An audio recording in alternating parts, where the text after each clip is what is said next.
Good morning, teachers, support staff, and administrators. Of all of our school rituals and traditions, the one I love the most is Convocation. I love the music and the dancing and the drumline. I love to see the warm rekindling of friendships that happens every year. I love the new beginnings that come with each school year. Always a fresh start, a fresh group of students, a new start for all of us.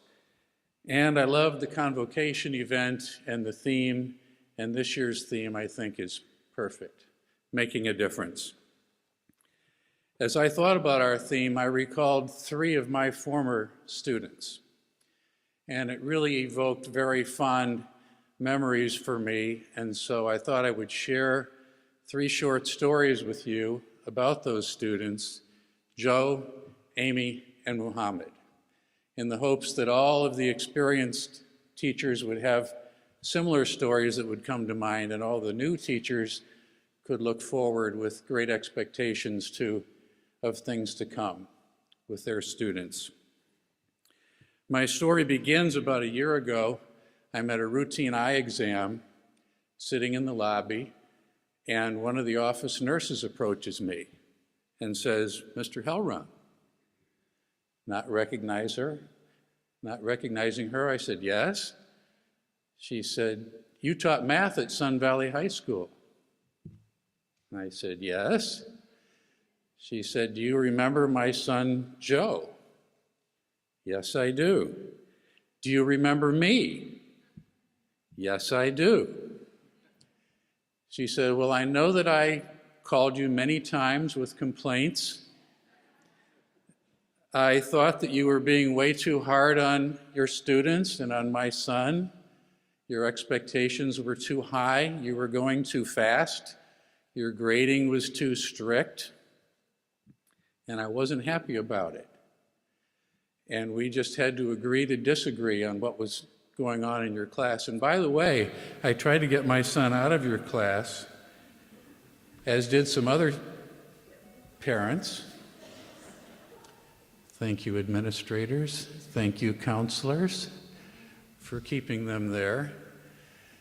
Well, anyway, I wanted to come out because I wanted you to know that my son, Joe, went on to be very successful in education. He graduated college, he earned a PhD in chemistry, and he's employed with a local pharmaceutical company in a research capacity, and he's very happy and successful. And he mentioned your name a short time ago as one of the teachers who helped him along the way. So I came out to thank you. My next story is about a student, also an honors geometry student at Sun Valley High School, and her name is Allie. Now, Allie was an excellent athlete, and she knew that, and that gave her great comfort and self-confidence. But she was not a confident student.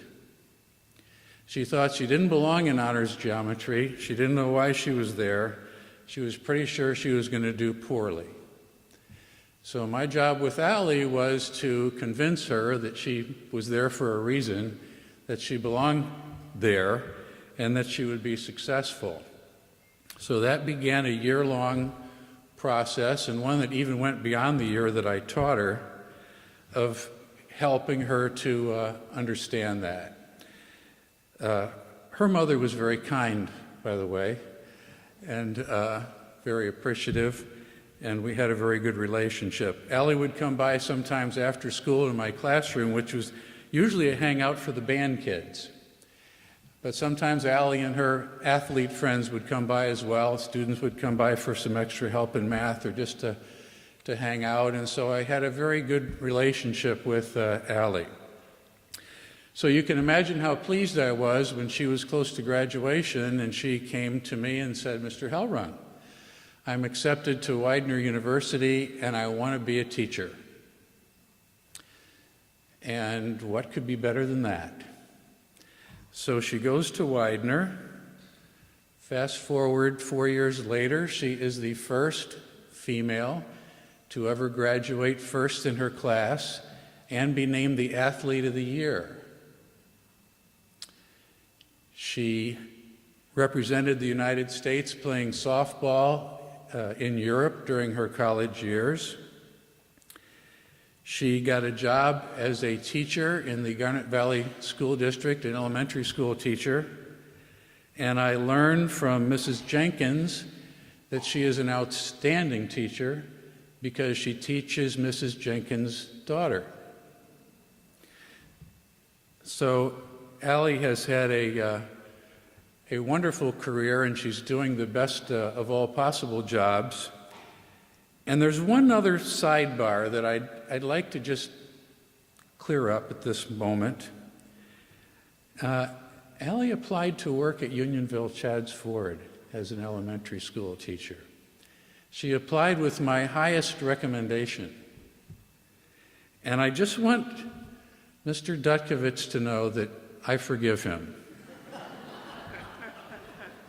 I forgive him because we have a wonderful hiring process. It's fair. It makes sure that we hire the most qualified person. I trust all of our administrators in their judgments about their hiring selections. And I'm happy, it's easy to forgive him because he hired two teachers who are even more qualified than Allie. And so we benefit, Garnet Valley benefits, and all the kids in our area benefit. So you're forgiven. In my next story, I will usually begin to tear up, but I will try to spare you the drama today. My third student is Muhammad.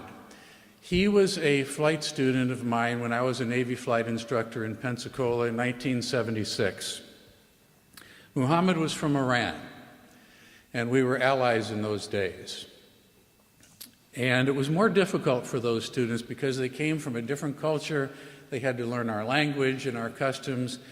They usually did not have the kind of mechanical ability. They usually didn't have the sports, the coordination that are helpful for pilots. And so they typically had a harder time, but we got them through. But Muhammad was a special case. He was having a very, very hard time. So we gave him extra time. We had the equivalent of our pre-K program. When a student who we had a lot invested in was struggling, we would give extra time. And we had instructors who volunteered to take on these struggling students who thought they could help them, and I was at the head of the line, thought that I really enjoyed that, was really good at it, not because I was a great pilot, but just because I thought I was good at helping the students relax. So I had a couple of flights with Muhammad. I was his last and final lifeline. If he couldn't advance after the extra time with me, he had also had extra time with another instructor. He was going to have to go home. But I thought, it's all good. Never better. I can help him. I'm good at this. I'm optimistic. So I had a couple of flights with Muhammad and made exactly zero progress. He couldn't do anything right. He, in particular, couldn't land the airplane safely, and I was not going to be able to put him up for his Safe for Solo check flight. And we were flying one day over a field called Summerdale, straight and level, and I'm thinking, I got to do something. This is it. This is my last chance with Muhammad. We had tandem seating. He was in front of me. So I said, Muhammad, and he said, yes, sir. I said, Muhammad, you are going to be successful. If you didn't have the talent to get through this program, you wouldn't have made it this far. You've got the talent to do it. You're going to pull yourself together, and you're going to do it. And after you do it, you're going to get through our training. About a year from now, you're going to get your Navy wings. You're going to be a designated naval aviator. You're going back to your country, and your family is going to be so proud of you. And the Navy is going to be so proud of you. And Shah Mohammad Reza Pahlavi is going to be very proud of you. And all of a sudden, he started sitting up straighter in his seat. I said, let's go down to Summerdale, do a few touch and go landings, let's get it figured out, then we'll go back home and hopefully you'll be up for your safe for solo check flight tomorrow. He goes flawlessly into the landing pattern and makes a perfect landing after he had almost killed us in every prior attempt that day. A perfect landing, graced it in. I said, Mohammed, forget about the other touch and go landings. Let's go back home. He enters the pattern, makes another perfect landing. I said, Mohammed, I'm putting you up for your safe for solo check flight tomorrow, and you're going to pass. He took his check flight, he passed.